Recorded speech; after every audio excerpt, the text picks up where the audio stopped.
Lublin, Poland, two naked, dark-skinned men were recorded running along a railway crossing. Officers were sent to the scene.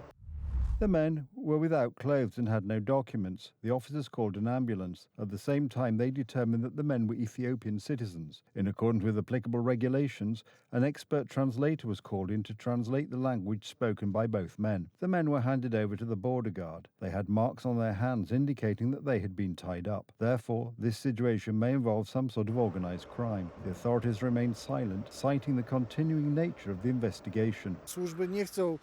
The authorities do not want to provide more information about this incident. This case ties into the broader context of illegal migration in Poland, which has become a real problem in recent months. An explanation of the case is owed first and foremost to local residents who are concerned about their safety.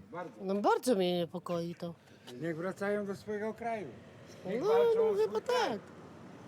Na nago jak latają, no to już trzeba mieć świra w głowie. No co my sami zrobimy, jak to jest z góry wzięte? MEP Dominik Tarczynski pointed out in an online post how the Polish state should respond. A grand deportation. I'll do it in 30 days. We should seal the borders and not allow the Germans to push thousands of unwanted migrants into Poland. There is a school over there. Look, right next to the school. This is a school in Zielona Góra. Illegal migrants can be seen sitting on benches. There are two people here, reluctant to be recorded. Look how they are running away. The other two have left already. There are two more here, and two over there. But the situation is very strange. Look, there are lots of children around here. Illegal migration is becoming a real problem in our country. And this is Skierniewice, in the Łódź Voivodeship. Last week, 3 illegal migrants were placed in the local orphanage. 3 claimed that they were underage. However, only one of them had documents. Based solely on their claims, these people were placed in an orphanage where there are children. The facility received information that thumb sickness tests had been performed, which were supposed to show that the illegal immigrants were around 17 years old. Their stay did not last long. They escaped a few days ago. 2 of them were apprehended in Słubice, at the border crossing with Germany. 1 is still on the run. The only way to combat illegal migration is to curb it at the EU's borders. The fact that some foreigners can pose a threat to Polish citizens is evidenced by the tragedy that took place in Torun last week. A young woman was brutally attacked in the city centre and was taken to the hospital in a critical condition. A perpetrator turned out to be a Venezuelan citizen. Yomikert Ares, a 19-year-old from Venezuela, has been charged with attempted murder. He faces a life sentence. It is known that he arrived in Poland legally and had been here since February this year. His mother lives here and he himself did not have a job. It is possible that his legal stay had ended and he had been in Poland illegally since May. So where is the response from the Polish authorities? Why was a man who came from a country with one of the highest crime rates in the world walking freely on Polish streets? This situation should not be happening in Poland. People who are staying here illegally should be deported from Poland. We have been warning about this for many years. During Donald Tusk's first term in office, there were plans to approve relocation, but we managed to stop it in 2015. Illegal migration is on the rise under Donald Tusk's government. On Polish streets, it is increasingly common to see something that, just a few years ago, was only known in Western European cities. And so far, there seems to be no desire among those in power to address this situation.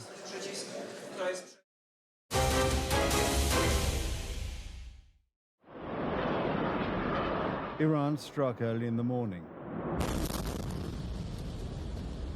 This is one of the most destructive missile attacks on Israel since the beginning of the war. Of the dozens of missiles fired, several reached their targets. Among them were the Israeli Stock Exchange building and a hospital. The attack on civilian infrastructure sparked outrage among Israeli authorities. We're targeting military sites.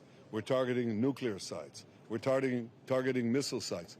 They're targeting a hospital. In this hospital, there are patients who are immobile. They can't even move. Right next to it is a children's ward, a baby's ward, infants. They target it. They can give this nonsense that they're targeting military sites. What military sites? I know all the military sites in Israel. There isn't a military site here for miles and miles around. Iran claims that there was a military machine parked next to the hospital, but these cannot be seen in any of the recordings. If yesterday there were prospects for negotiations, then after this attack, they are looking quite bleak. Et on fait l'hommage I want to say that a dictator like Khamenei, who leads a country like Iran and has engraved on his flag the annihilation of the State of Israel, this terrible goal of destroying Israel cannot continue to exist. In response, Israel bombed an Iranian nuclear reactor that was allegedly being used to build nuclear weapons. The IDF is working in full cooperation with the political level and is working to achieve the war objectives set by the political level. We have an organized plan. The Iranian regime is, as we saw this morning, a terrorist regime, and we are working to strike at many of its components. According to unconfirmed reports, 2 Israeli assault helicopters crossed the border from Iraq into Iran this morning. According to analysts, this could be the beginning of a special forces operation that will carry out diversionary activities. At the same time, Tel Aviv maintains that it has already destroyed 2/3 of Iran's missile launchers. However, the key issue remains the possible involvement of the United States in the war. I have ideas as to what to do, but I haven't made a final. I like to make the final decision 1 second before it's due, because things change. I mean, especially with war. Things change with war. It can go from one extreme to the other. According to unconfirmed information from some American media outlets and sources in the White House itself, Donald Trump has approved plans for the United States Air Force operations over Iran, but has not yet given the green light to begin them. On Friday, a meeting between the Iranian delegation and foreign ministers of Western European countries is to take place in Geneva. Washington is to be informed about the results of the talks on Iran's nuclear program. It is possible that the final decision of the United States president will depend on this meeting.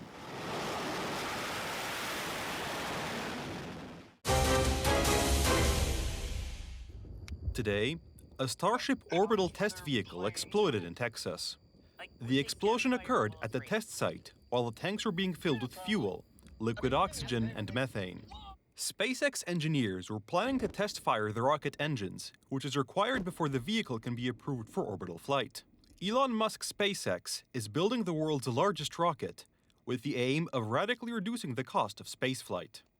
The project has had its successes, such as the spectacular landing on the launch tower, but also many equally spectacular failures. Starship 36 ended its existence in spectacular fashion. It was the largest explosion to occur during the 5-year research program being done by SpaceX. After the failure of test flights 7, 8, and 9, the company was preparing for another, the 10th. What does Elon Musk, the rocket's creator and owner of SpaceX, have to say about this? Just a scratch. SpaceX is building the world's largest rocket, which is expected to radically reduce the cost of orbital flights. 5 years ago, Boca Chica in southern Texas was a wasteland. Today, thousands of workers and engineers are building the largest and most advanced space rockets there. Our Starbase team is actively working to secure the test site and the immediate surrounding area, in conjunction with local officials. There are no hazards to residents in surrounding communities, and we ask individuals do not attempt to approach the area while safing operations continue. 3 weeks ago, Elon Musk presented the goals of the Starship program, which envisions the first flight of several Starship vehicles to Mars as early as next fall. There will be no humans on board, but there will be robots built by SpaceX. However, the planner's hard drives contain much more ambitious projects. This is like an incredible thing to have, like this amazing city on Mars, the first city on another planet, and a new world. And it's also an opportunity to, I think, for the Martians to rethink how they want civilization to be. However, before Starship takes man to the Moon and Mars, engineers must overcome a huge number of problems and experience failure. Repeated failure is part of the learning process, at least at SpaceX.